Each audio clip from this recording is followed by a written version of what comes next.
ಮದ್ದೂರ್. ನಿನ್ನೆ ರಾತ್ರಿಯಿಂದ ಇಲ್ಲಿವರೆಗೂ ಏನೆಲ್ಲ ಆಗಿದೆ ಮದ್ದೂರಿನಲ್ಲಿ ಅನ್ನೋದ್ರ ನಾನ್ ಸ್ಟಾಪ್ ಕವರೇಜ್ ಅನ್ನ ರಿಪಬ್ಲಿಕ್ ಕನ್ನಡದ ಮೂಲಕ ಗಮನಿಸಿದ್ದೀವಿ. ಗಣಪತಿ ವಿಸರ್ಜನಾ ಮೆರವಣಿಗೆ, ಮಸೀದಿ ಮುಂದೆ ಹೋಗೋ ಸಂದರ್ಭದಲ್ಲಿ ಕಲ್ಲು ತೂರಾಟ, ಅದಾದ ಮೇಲೆ ಇವತ್ತು ಬೆಳಗಿನಿಂದ ಪ್ರತಿಭಟನಾ ನಿರತರ ಮೇಲೆ ಲಾಠಿ ಚಾರ್ಜ್. ಅಲ್ಲಿಗೆ ಮತ್ತೊಮ್ಮೆ ಹಿಂದೂಗಳ ಧಾರ್ಮಿಕ ಆಚರಣೆ ಸಂದರ್ಭದಲ್ಲಿ ಹಿಂದೂಗಳೇ ಭಯದಲ್ಲಿ, ಬೇಸರದಲ್ಲಿ ಇರುವಂತಹ ಪರಿಸ್ಥಿತಿ.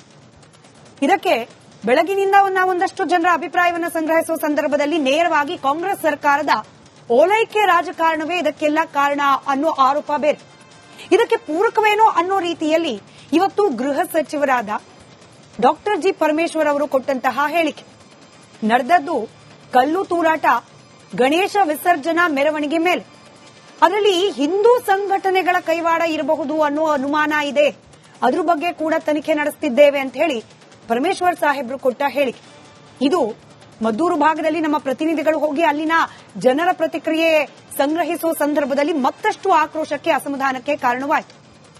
ಒಂದ್ ಕಡೆ ಮುಖ್ಯಮಂತ್ರಿ ಸಿದ್ದರಾಮಯ್ಯನವರು ಮುಸ್ಲಿಂ ಧರ್ಮವನ್ನ ಪಾಲನೆ ಮಾಡುವವರನ್ನ ಶಾಂತಿ ದೂತರು ಅಂತ ಕರೀತಾರೆ. ಹಾಗಾದ್ರೆ ಆ ಶಾಂತಿ ದೂತರ ಕೈಯಲ್ಲಿ ಕಲ್ಲು ಯಾಕೆ ಬರುತ್ತೆ ಪದೇ ಪದೇ? ಸರಿ ಸ್ವಾಮಿ, ಕಲ್ಲು ಬಂತು, ಅದನ್ನ ಎತ್ತಿ ಹಿಂದೂಗಳ ಮೇಲೆ ಹೊಡೆದ್ರು ಸರಿ, ಅವರ ಓಲೈಕೆಯನ್ನ ಕಲ್ಲು ಹೊಡೆದ ಮೇಲೂ ಕೂಡ ಯಾಕೆ ಮಾಡ್ಲಿಕ್ಕೆ ಮುಂದಾಗ್ತೀರಿ ಅನ್ನೋ ಪ್ರಶ್ನೆಯನ್ನ ಇವತ್ತು ಕಾಂಗ್ರೆಸ್ ಸರ್ಕಾರಕ್ಕೆ ಮದ್ದೂರು ಭಾಗದ ಜನ ಕೇಳ್ತಾ ಇದ್ದಾರೆ. ಹೀಗಾಗಿ ಇವತ್ತಿನ ಚರ್ಚೆಯನ್ನ ಮದ್ದೂರಿನಲ್ಲಾದ ಗಲಾಟೆ ವಿಚಾರವನ್ನೇ ಮಾಡಬೇಕು ಅಂತ ನಿರ್ಧಾರ ಮಾಡಿ ಚರ್ಚೆಯಲ್ಲಿ ಈಗ ಆಲ್ರೆಡಿ ಬಿಜೆಪಿ ವಕ್ತಾರರಾದ ಅಶೋಕ್ ಗೌಡ್ರು ಜಾಯ್ನ್ ಆಗಿದ್ದಾರೆ. ಹಾಗೆ ಕಾಂಗ್ರೆಸ್ನ ವಕ್ತಾರರು ನಿಕೇತ್ ರಾಜ್ ಮೌರ್ಯ ಅವರು ಜಾಯ್ನ್ ಆಗಿದ್ದಾರೆ. ಹಾಗೆ ಶಿವಮೊಗ್ಗದಿಂದ ರಿಯಾಜ್ ಅಹಮದ್ ಅವರು ಜಾಯ್ನ್ ಆಗೋ ನಿರೀಕ್ಷೆ ಇದೆ. ಹಾಗೆ ಬ್ಯಾರಿ ಅಕಾಡೆಮಿ ಮಾಜಿ ಅಧ್ಯಕ್ಷರಾದ ರಹೀಂ ಉಚ್ಚಿಲಾ ಅವರು ಜಾಯ್ನ್ ಆಗೋ ನಿರೀಕ್ಷೆ ಇದೆ. ಪ್ರತ್ಯಕ್ಷದರ್ಶಿಗಳು ಮದ್ದೂರಿನಿಂದಲೇ ಪುಷ್ಪ ಅಂತ ಹೇಳಿ ಅವರು ಕೂಡ ಜಾಯ್ನ್ ಆಗೋ ನಿರೀಕ್ಷೆ ಇದೆ. ಕೆಲವೇ ಕ್ಷಣಗಳಲ್ಲಿ ಪ್ರಮೋದ್ ಮುತಾಲಿಕ್ ಅವರು ಕೂಡ ನಮ್ಮ ಜೊತೆಯಲ್ಲಿ ಕನೆಕ್ಟೆಡ್ ಇರ್ತಾರೆ. ಕಾಂಗ್ರೆಸ್ ವಕ್ತಾರರಾದ ನಿಕೇತ್ ರಾಜ್ ಮೌರ್ಯ ಅವರಿಂದಲೇ ಚರ್ಚೆಯನ್ನ ಪ್ರಾರಂಭ ಮಾಡ್ತಾರೆ. ಶಾಂತಿ ದೂತರು, ಶಾಂತಿಗೆ ಇನ್ನೊಂದು ಹೆಸರೇ ಇಸ್ಲಾಂ. ಇದು ಮುಖ್ಯಮಂತ್ರಿ ಸಿದ್ದರಾಮಯ್ಯನವರು ಕಳೆದ 2-3 ದಿನಗಳ ಹಿಂದೆ ಹೇಳಿದಂತಹ ಮಾತು. ಇವತ್ತು ಪ್ರಶ್ನೆ ಕೇಳ್ತಿದ್ದಾರೆ ಜನ, ಶಾಂತಿ ದೂತರ ಕೈಯಲ್ಲಿ ಪದೇ ಪದೇ ಕಲ್ಯಾಗ್ ಬರುತ್ತೆ ಅಂತ ಹೇಳಿ. ನಿಕೇತ್ ಅವರೇ, ಬಹಳ ಮುಖ್ಯವಾಗಿ ಏನು ಅಂತಂದ್ರೆ, ಇದನ್ನ ಗಲಭೆನ್ ಸೃಷ್ಟಿ ಮಾಡಬೇಕು ಅಂತಲೇ ಒಂದಷ್ಟು ಜನ ಒಂದು ಷಡ್ಯಂತ್ರವನ್ನ ರಚಿಸಿದ್ದಾರೆ. ನಾನು ನೋಡ್ತಾ ಇದ್ದೀನಿ. ಇದ್ರ ಜೊತೆಗೆ ಕೆಲವು ಮಾಧ್ಯಮಗಳು ಸೇರ್ಕೊಂಡಿರಬಹುದು. ಯಾಕೆಂದ್ರೆ ಈ ತರದ ಒಂದು ಸುದ್ದಿನ, ಒಂದು ಸುಳ್ಳು ಸುದ್ದಿಯನ್ನ ಅಥವಾ ಅಲ್ಲಿ ನಡೆದಿರಬಹುದಾದಂತಹ ಒಂದು ಸಣ್ಣ ಘಟನೆಯನ್ನ ಇಡೀ ರಾಜ್ಯಕ್ಕೆ ಬಿತ್ತರಿಸುವಂತ ಕೆಲಸವನ್ನು ಮಾಡ್ತಾ ಹೊರಟಿದ್ದಾರೆ. ಬಹಳ ಮುಖ್ಯವಾಗಿ ಏನು ಅಂತಂದ್ರೆ, ಎಷ್ಟೋ ಕಡೆಗಳಲ್ಲಿ ಮಸೀದಿಗಳ ಮುಂದೆ ಗಣೇಶನ ಮೆರವಣಿಗೆ ಬರಬೇಕಾದ್ರೆ ಸಿಹಿ ಹಂಚ್ತಾ ಇರುವಂತ ದೃಶ್ಯಗಳಿದಾವೆ. ಮಸೀದಿಗಳ ಮುಂದೆ ಗಣೇಶನ ಮೆರವಣಿಗೆ ಬರಬೇಕಾದ್ರೆ ಅವರೇ ಬಂದು ಅಲ್ಲಿ ಬಂದಂತ ಜನಗಳಿಗೆ ಹಣ್ಣುಗಳನ್ನು ವಿತರಿಸ್ತಾ ಇರುವಂತಹ ಉದಾಹರಣೆಗಳು ಇಡೀ ರಾಜ್ಯದಲ್ಲಿ ಬಹಳಷ್ಟು ಕಡೆಗಳಿದಾವೆ. ನಾನ್ ನೋಡಿದೆ ಮೊನ್ನೆ ಉಡುಪಿ ಒಳಗಡೆ ಸಿದ್ದಾಪುರದಲ್ಲಿ ಒಂದು ಮಸೀದಿಯವರೇ ನಿಂತು ಗಣೇಶೋತ್ಸವ ಸಮಿತಿಯವರಿಗೆ ಇಡೀ ಬಂದಂತ ಎಲ್ಲ ಭಕ್ತರಿಗೆ ಅನ್ನಸಂತರ್ಪಣೆ ಕಾರ್ಯಕ್ರಮ ನಡೆಸಿಕೊಟ್ಟಿದ್ದಾರೆ. ಈ ರೀತಿಯ ಒಳ್ಳೆಯ ವಿಚಾರಗಳು ಯಾವುದನ್ನು ತೋರಿಸದೆ ನೀವು ನೋಡಿಲ್ಲ ಅನ್ನೋದನ್ನ ನಾನು ಆಕ್ಷೇಪವನ್ನ ವ್ಯಕ್ತಪಡಿಸ್ತಾ ಹೇಳ್ತಾ, ಇಷ್ಟು ದೊಡ್ಡದಾಗಿ ಪ್ರಸಾರ ಆಯ್ತೋ ಇಲ್ಲೋ ಗೊತ್ತಿಲ್ಲ, ದೊಡ್ಡದಾಗಿದ್ದು ಪ್ರತಿಭಟನೆ, ಹಾಗಾಗಿ ಸುದ್ದಿ ದೊಡ್ಡದಾಯ್ತು. ನಾವು ಸಿಹಿ ಹಂಚದನ್ನ ಕೊಟ್ಟಿಲ್ಲ, ಉಡುಪಿ ಸುದ್ದಿ ಕೊಟ್ಟಿಲ್ಲ ಅಂತ ಹೇಳಿದ್ದನ್ನ ವಿತ್ ಅಪಾಲಜಿ ನೀವು ನೋಡಿಲ್ಲ ಅಂತ ಹೇಳ್ತೀನಿ. ಮೌರ್ಯ ಅವರೇ, ಮುಂದುವರಿಸ್ತೀನಿ. ಆದ್ರೆ ಇವತ್ತು ನಾನು ನೋಡ್ತಾ ಇದ್ದೀನಿ, ಅಲ್ಲಿ ಒಬ್ಬಳು ಹೆಣ್ಣುಮಗಳು ಕೇಸರಿ ಶಾಲೆ ಹಾಕೊಂಡು ಆಕೆಗೆ ಪೊಲೀಸ್ನವರು ಹೊಡೆದು ಬಿಟ್ರು. ನೋಡಿ ಯಾವ ಪ್ರಮಾಣದಲ್ಲಿ ಹೆಣ್ಮಕ್ಳ ಮೇಲೆ ದೌರ್ಜನ್ಯ ಮಾಡ್ತಿದೆ ಅಂತ ಹೇಳಿ ನೀವು ತೋರಿಸ್ತಾ ಇದ್ದೀರಲ್ಲ, ದಯವಿಟ್ಟು ಇದನ್ನು ತೋರಿಸಿ. ಸರ್, ವಿತ್ ಬೀಟ್ ನಾವು ಪ್ರಸಾರ ಮಾಡಿದೀವಿ. ನೀವೀಗ ತೋರಿಸಿರೋ ವಿಡಿಯೋದಲ್ಲಿ ಅವರು ಮುಸಲ್ಮಾನರನ್ನ ಬೈದದ್ದು, ಸಿದ್ದರಾಮಯ್ಯನವರನ್ನ ಬೈದದ್ದು ವಿತ್ ಬೀಟ್ ನಾವು ಪ್ರಸಾರ ಮಾಡಿದೀವಿ. ಹಾಗೆ ಆಕೆಯ ಪ್ರತಿಕ್ರಿಯೆ ಕೂಡ, ಆಕೆಗೆ ಮೈಕ್ ಹಿಡಿದು ಹಿಂಗ್ಯಾಕಮ್ಮ ಮಾತಾಡಿದೆ ಅಂತ ಕೂಡ ಕೇಳಿದೀವಿ. ಈಗ ಮೂಲ ವಿಷಯಕ್ಕೆ ಬನ್ನಿ ಸರ್. ಕೈ ಯಾಕೆ ಬರ್ತಿದೆ ಕೈಯಲ್ಲಿ? ಇದು ಸಂಸ್ಕಾರ, ಯಾರು ಹೇಳಿದ್ರು ಸಂಸ್ಕಾರ ಅಂತ ಇದನ್ನ ನಾವು ಪ್ರಶ್ನೆ ಮಾಡಿದೀವಿ. ಈಗ ನಾನ್ ಕೇಳಿದ ಪ್ರಶ್ನೆಗೆ ನೀವು ಉತ್ತರ ಕೊಡಿ. ಇದು ಸಭ್ಯತೆ. ನಿಕೇತ್ ಅವರೇ, ಇದನ್ನ ಸಭ್ಯತೆ ಅಂತ ಯಾರು ಕರ್ದೇ ಇಲ್ಲ. ನಾನು ಯಾಕೆ ಹೇಳ್ದೆ ಹೇಳಿ? ಬೀಪ್ ಹಾಕಿದ್ವಿ ಅಂತ ಹೇಳಿ ಸಭ್ಯ ಸಮಾಜಕ್ಕೆ ತೋರಿಸುವ ಪದ ಆಕೆ ಬಳಸೇ ಇಲ್ಲ, ಹಾಗಾಗಿ ಬೀಪ್ ಹಾಕಿದ್ದೇವೆ.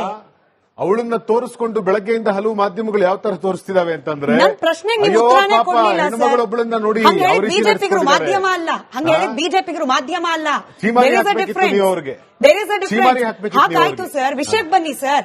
ನಾನು ಹೇಳದ್ನಲ್ಲ, ಬೀಪ್ ಹಾಕಿ ಆಕೆಯ ಮಾತನ್ನ ತೋರಿಸುವ ಮೂಲಕ ಆಕೆಗೆ ಏನ್ ಹೇಳಬೇಕಾಗಿತ್ತು ಆ ಸಂದೇಶ ಕೊಟ್ಟಾಗಿದೆ. ವಿಷಯಕ್ಕೆ ಬನ್ನಿ ಸರ್. ಶಾಂತಿ ದೂತರ ಕೈಯಲ್ಲಿ ಕಲ್ಯಾಕ್ ಬರುತ್ತೆ. ಯಾರು ಶಾಂತಿ ದೂತರ ಕೈಯಲ್ಲಿ ಕಲ್ಲು ಬಂದಿದೆ ಅಂತ ತೋರಿಸಿದಾರಲ್ಲ, ಒಂದು ವಿಡಿಯೋ ಅಲ್ಲಿ ತೋರಿಸ್ತಾ ಇದ್ದೀರಾ, ವಿಡಿಯೋ ಕ್ಲಿಪ್ ತೋರಿಸ್ತಾ ಇದ್ದೀರಾ ನೀವು ಅದ್ರೊಳಗಡೆ.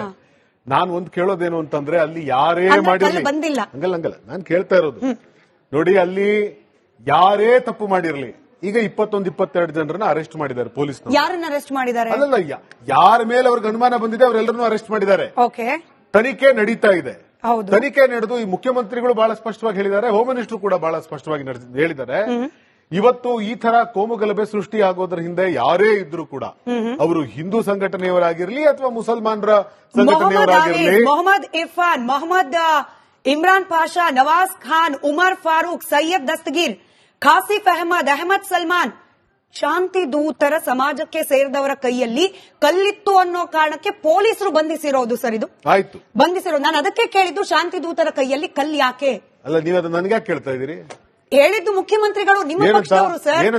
ಮುಸಲ್ಮಾನರು ಅಂದ್ರೆ ಶಾಂತಿ ಪ್ರಿಯರು, ಇಸ್ಲಾಂ ಅಂದ್ರೆ ಶಾಂತಿ, ಪ್ರವಾದಿಗಳು ಅಂತಂದ್ರೆ ಶಾಂತಿ ದೂತರು, ಹೇಳಿದ್ದು ಮುಖ್ಯಮಂತ್ರಿಗಳು.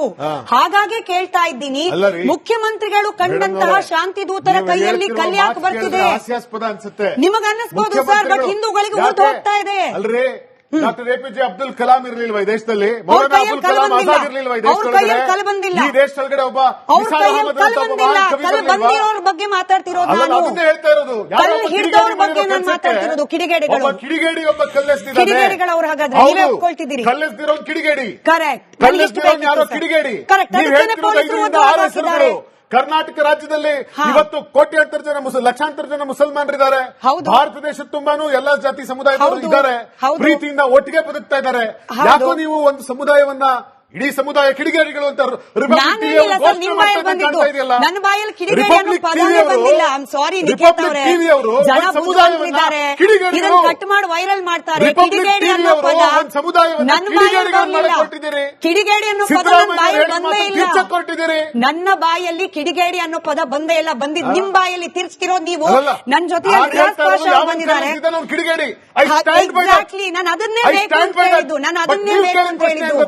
ಈ 21 ಜನರ ಪಟ್ಟಿಯಲ್ಲಿ, ಈ 21 ಜನರ ಪಟ್ಟಿಯಲ್ಲಿ ನೀವು ಕಿಚ್ಚೋದ್ರಿಂದ ಸತ್ಯ ಸುಳ್ಳಾಗಲ್ಲ. ಅಲ್ಲಲ್ಲ ನಿಖೇತ್ ಅವರೇ, ನಿಖೇತ್ ಅವರೇ, ಯಾವ ಸತ್ಯ ಯಾವ ಸುಳ್ಳು ಪ್ರತ್ಯಕ್ಷ? ನಾನು ನೀವು ಹೇಳಿದ್ರಲ್ಲ ಆರೋಪ ಮಾಡಿದ್ರಲ್ಲ, ಇಲ್ಲ, ಲೆಟ್ ಮಿ ಆಲ್ಸೋ ಕ್ಲಾರಿಫೈ. ನೀವು ಆರೋಪ ಮಾಡಿದ್ರೆ ನಾನು ಉತ್ತರ ಕೊಡಬೇಕು, ನೀವು ಕೇಳಿಸ್ಕೊಡ್ಬೇಕು. 3 ನಿಮಿಷ ನೀವು ಮಾತಾಡುವಾಗ ನಾನು ಪಿನ್ ಡ್ರಾಪ್ ಸೈಲೆನ್ಸ್ ಮೇಂಟೈನ್ ಮಾಡಿದೆ. ನೀವು ಸಣ್ಣ ಸುದ್ದಿ ಸರ್, 7:05 ನನ್ನ ಕಾರ್ಯಕ್ರಮ ಪ್ರಾರಂಭ ಆಗಿದ್ದು 7 ಗಂಟೆಗೆ ಇನ್ 1 ನಿಮಿಷ ಬಾಕಿ ಇದೆ ಎನ್ನುವಾಗ ಹೆಡ್ಲೈನ್ಸ್ ಹೋಗಿ ನಿಮ್ ಮಾತು ಶುರುವಾಗಿ 3 ನಿಮಿಷ ಆಯ್ತು. Give it record. ಇಲ್ಲ, ವಿಷಯಕ್ಕೆ ಬರೋಣ.